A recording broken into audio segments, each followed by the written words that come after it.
Your seats and get ready to scream.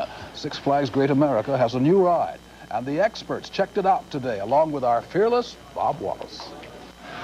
It's called Z-Force. It's a roller coaster with a twist. Literally, it features 6 vertical dives. Z-Force is of all-steel construction and is more than 7 stories high. It was designed and manufactured by a Swiss firm exclusively for Six Flags Great America. That's right, this is the only one of its kind, folks. A group of coaster fans, the American Coaster Enthusiasts, were on hand for the inaugural ride today. It's a very good coaster, very good. The dives are terrific on it. What was best about it was the turns, and you couldn't see what was coming up next. Come down those things, my stomach ended up in my throat. Oh, I thought it was great, exciting. I haven't been on a roller coaster since I was 16. Really? Really. What made you go on this? Intimidation. Well, we are now beginning our trip on Z-Force. Go up a hill first. And then we kind of swoop around and go sort of upside down and pull a lot of G's on the Z-Force. Here we go, hang on! Whoa! 1985. Z-Force was added to the country fair area of the park at Six Flags Great America. Wait, before we continue, we need context to set the stage. Ah, there we go, 1981. American Eagle. A racing wooden coaster which was the first wooden roller coaster designed by Intamin opened up that year. You're about to plummet 15 stories. If you can do it without uttering a sound, then you've mastered the American Eagle at Great America. You'll rock it at 65 miles an hour, and that's just the beginning. Come on, let's ride it again! No way. Unless you let me hold your hand. Go hand in hand in hand in Great America. This racing coaster opened up with the longest drop of 147 feet and the fastest speeds of 66 miles per hour, making it at the time the longest and fastest wooden roller coaster in the world. In 1983, Marriott, who owned Great America at the time, was hanging high on their iconic record-breaking coaster for the past 2 years and felt that it was time to expand by adding a few new additions to the park. With them having massive success with their last major project at the park built by Intamin, Marriott decided to contract Intamin to build 2 more rides in 1983. One being a rapids ride named Whitewater Rampage, now known as Roaring Rapids, and second being an Intamin first-generation freefall named The Edge. The longest 2.5 seconds in the world. Right, the edge. No problem, man. Yeah. Observe how it's done now. Oh, get out of there. Let's go. New at Marriott's Great America, The Edge. The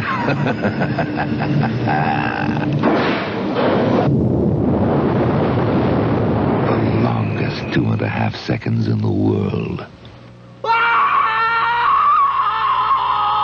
The Edge opened up in May of 1983, was a massive success the season it opened up at the park. The 131-foot thrilling attraction raised guests high in the air, then dropped them down on a roller coaster type track. This highly proclaimed free fall would entertain thrill-seeking guests who dared to drop at a rapid speed, causing a huge adrenaline rush on into the 1984 season, when a huge change in ownership of Great America would occur at the park. On April 26, 1984, Bally Manufacturing Corporation successfully purchased Marriott's Great America for $114.5 million.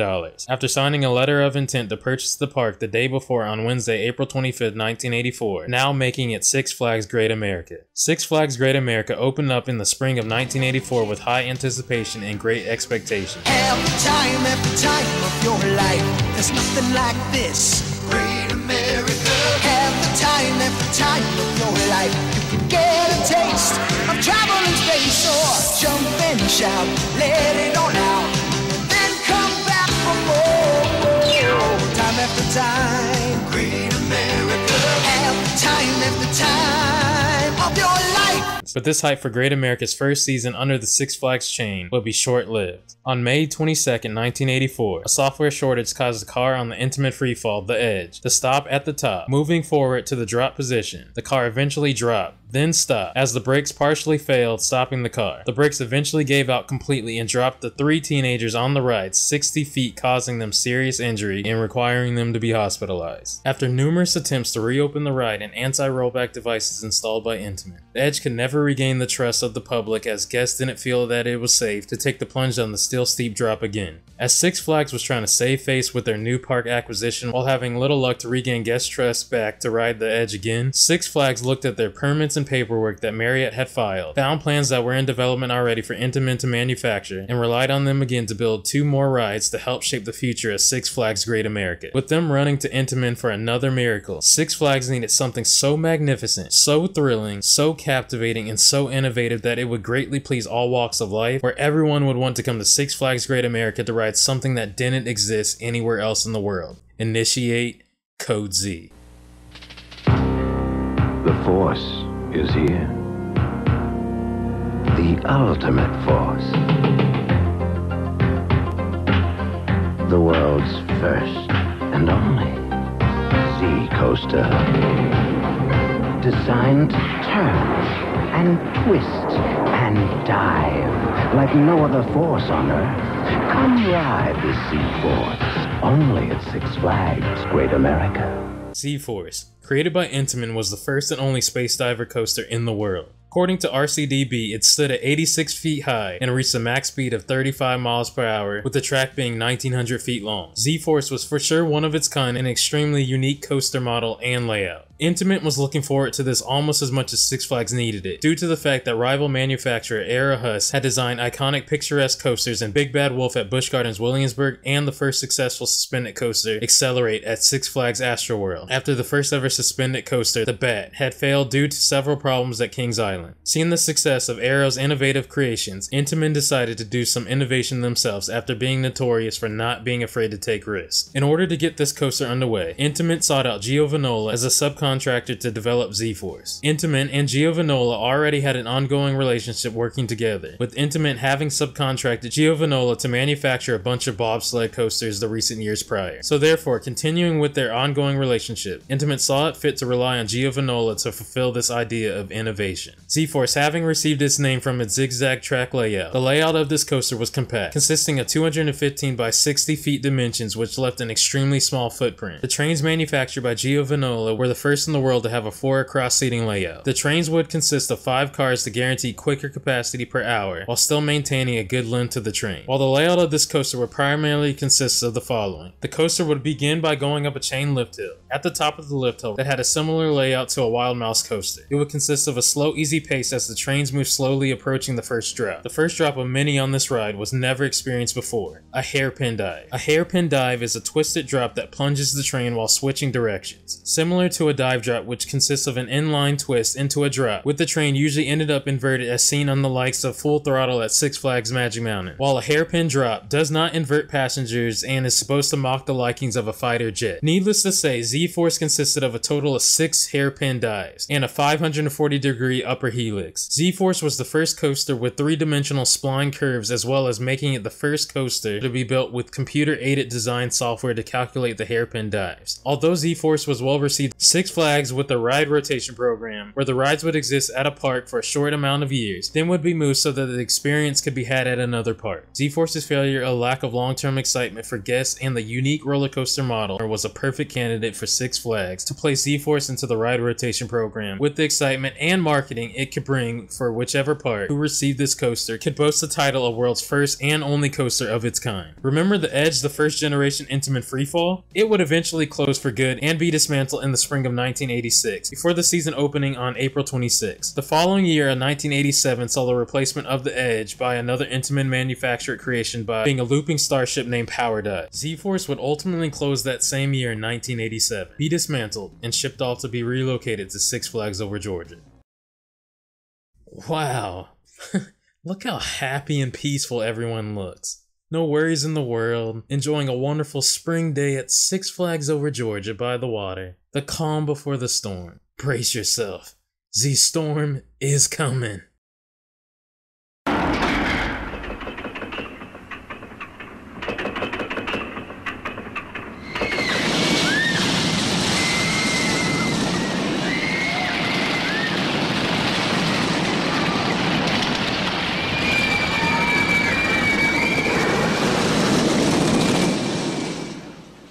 Yeah, guests would never forget the painful feeling coming the following year.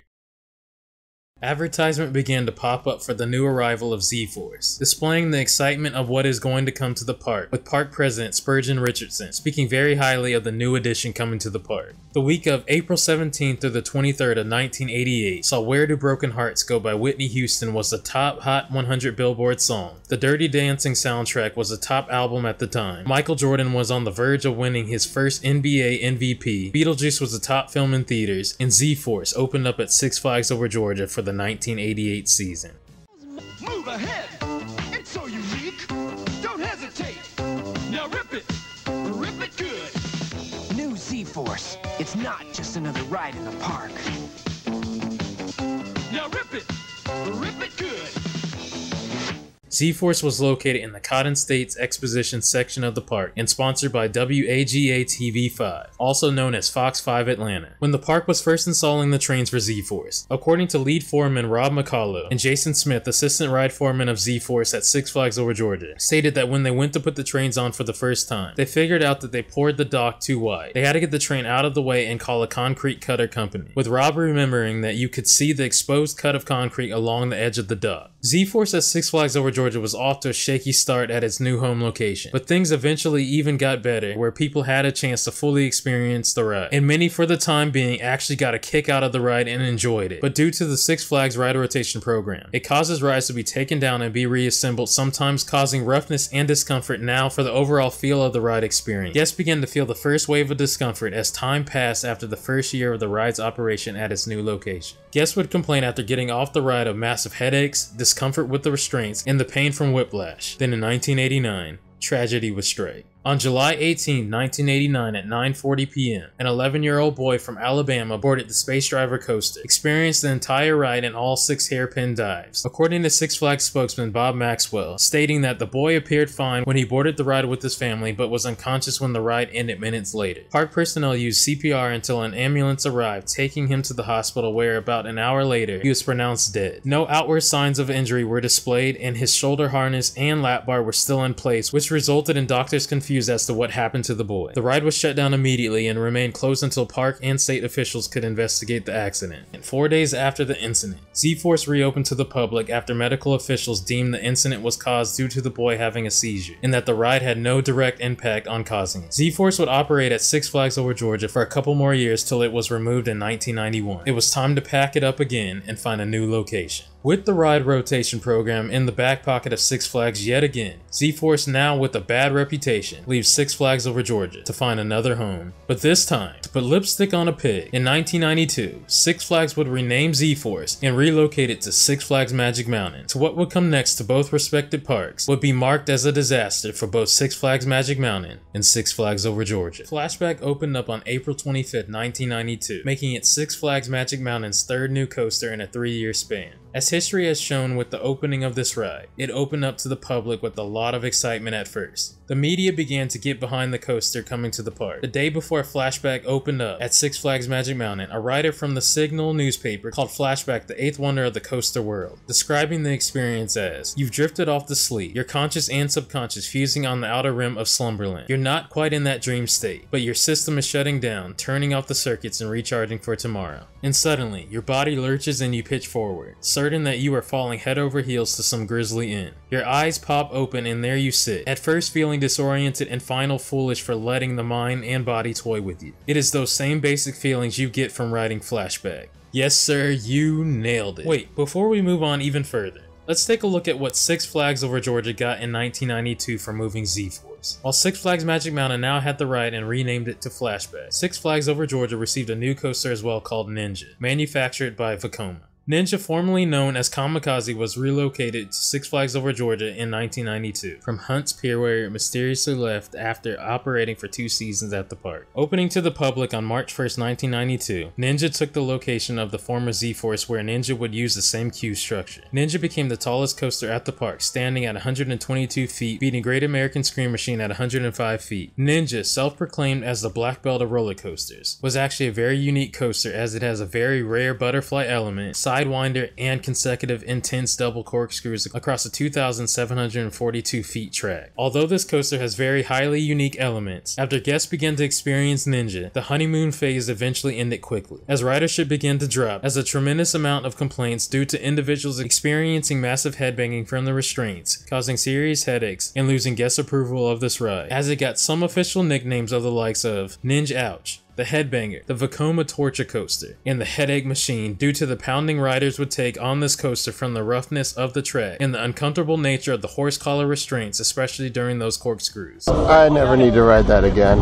Okay now, moving forward again. Flashback stopped running at the park in 2003 and was left standing but not operating. On January 23, 2007, Six Flags Magic Mountain announced that the painful reign of Flashback would finally come to an end and be removed from the park. Although Flashback lasted longer than Z-Force did at Six Flags Great America and Six Flags Over Georgia both combined, the shelf life of this ride ended years ago prior, with Magic Mountain trying to keep their coaster count high with the likes of Cedar Point. Oh, and as far as for Ninja, the replacement of Z-Force at Six Flags Over Georgia, after a while the ride was always almost a walk-on. Six Flags tried to fix the issue over the years by getting new trains from Six Flags Great Adventures Great American Scream Machine, and ironically as well, trains from the defunct Shockwave at Six Flags Great America, as well as the park trying to repaint the coaster with a fresh coat of paint and painting the supports from white to black. Although these changes helped out a bit, but didn't overall completely solve the problem of Ninja being an uncomfortable ride experience, therefore later on the coaster started running one train with the speculation that the coaster would finally close and stop causing havoc amongst thousands of guests for years. Ninja would close in 2015, started to receive a blue paint job which left guests believing that Ninja was just going to get a makeover. In 2016, the park had an election for guests to choose the new name of the coaster, the options being American Eagle, Blue Hawk, and Air Commander. After tons of voting, Blue Hawk ended up winning and becoming the new name replacing Ninja.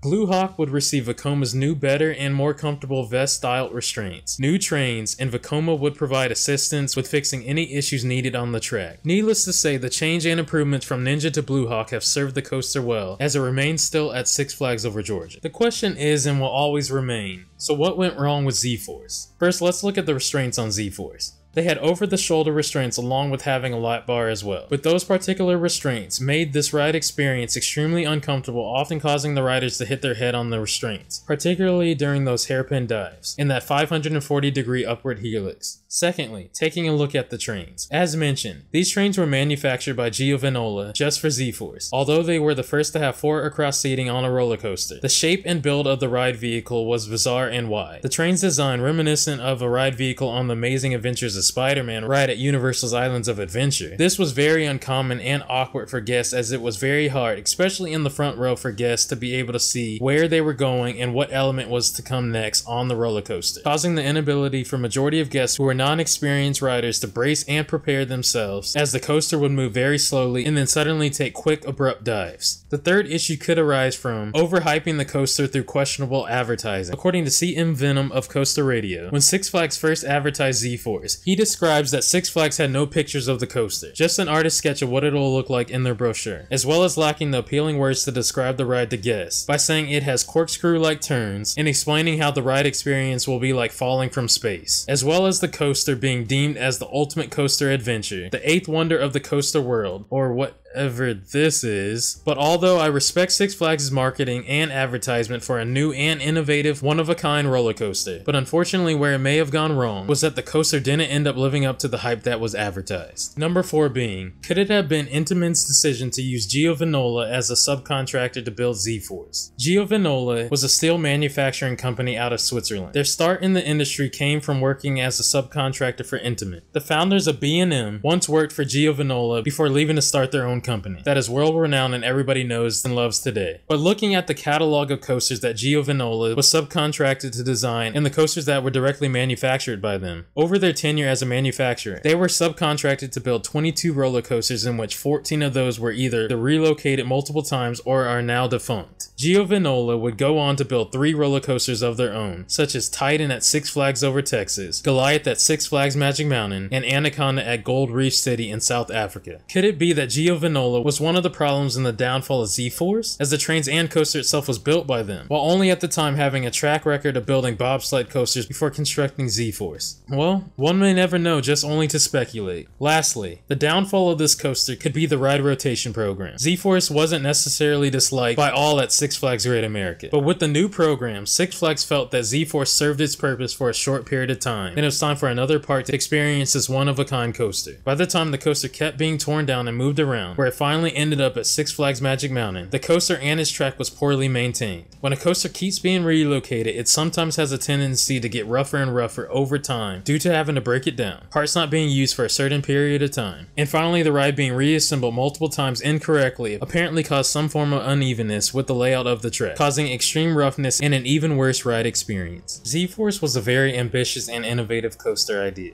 The origin and idea of the Space Diver coaster model was aimed to be a gold mine, where Intamin along with Gio Vinola believed that a multitude of this model type was supposed to be highly sought after. But the reality was that they were wrong and overambitious, with Z-Force being the one and only Space Diver coaster to ever be built. Some manufacturers such as Premier Rides have taken a page out of the formula of designing Z-Force with their Skyrocket 2 models in regards to building rides that are compact, to hold a small footprint at the park by building the ride track layout more so vertically and not taking up a lot of space. Some may remember Z-Force and Flashback as a thrilling ride that was a fun and unique experience that they'll hold with them forever, and some may not remember the ride at all due to the neck and head trauma that they received during their experience. But Flashback remains just that, a flashback, an involuntary reoccurring memory of avant-garde and anguish of the legacy of the legend of Z-Force.